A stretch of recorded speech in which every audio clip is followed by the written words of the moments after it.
जिनका नाम किसी ने नहीं सुना, बिल्कुल डार्क हॉर्स की तरह। इसलिए कहता हूँ कि दिखावे मत कीजिए। जो आपने बड़े-बड़े नाम सुन रखे थे, जो एक्सपेक्टेड थे रिजल्ट, उनका नाम भी नहीं था, वो दिखावे थे। और ऐसे नाम अंदर आए, ऐसे बच्चे टॉप कर गए जिनका नाम कभी सुना नहीं था, वो रियल थे लोग। इसलिए कहता हूँ कि दिखावों से हटके अपने आप को गुमनामी की दुनिया में गायब कर दीजिए। और जब तक अंतिम लक्ष्य प्राप्त नहीं होता तब तक आप है वो एकदम एकदम दुनिया से गायब रहिए और अपना पूरा का पूरा फोकस अपनी तैयारी पे कीजिए। इन दिखावों पे अपनी एनर्जी खराब ना करें। बस सबसे बड़ा कारण मैं ये मानता हूँ, सबसे बड़ा कारण मैं ये मानता हूँ। इसलिए आप इन दिखावों से दूर होके अपने आप को इस दुनिया की सारी जितनी भी ये ढोंग है, इन सारों से दूर करके सिर्फ अपने आप को किताबों तक सीमित करोगे तो डेफिनेटली आप सक्सेस होंगे।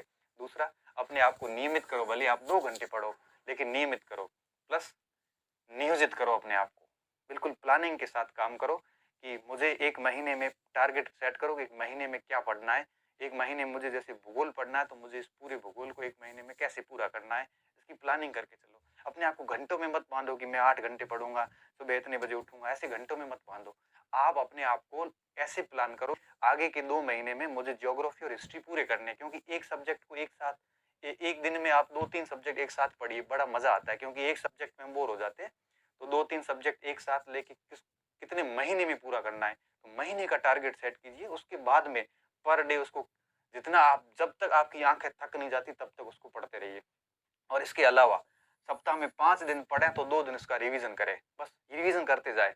और फिर कहते हैं ना, जब कंटिन्यू आप रिवीजन करते जाओगे तो वो चीजें इतनी कंठस्थ हो जाएगी कि बिल्कुल भी आपको दिक्कत नहीं आएगी। रिवीजन आप किताबों से भी कर सकते हो।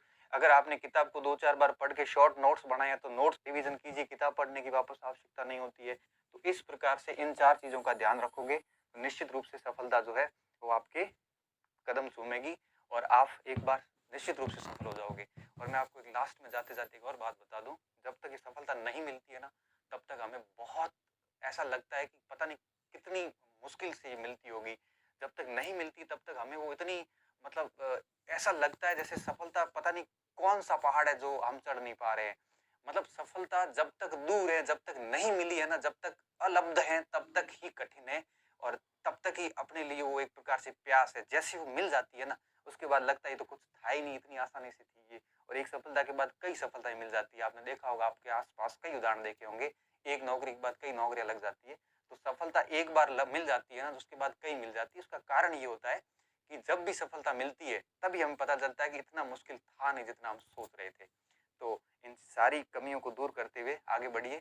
मेरी शुभकामनाएं आपके साथ है। आज संडे था तो संडे मोटिवेशन का एक प्रकार से मेरा ये प्रयास उम्मीद करता हूँ आपके लिए उपयोगी सिद्ध होगा।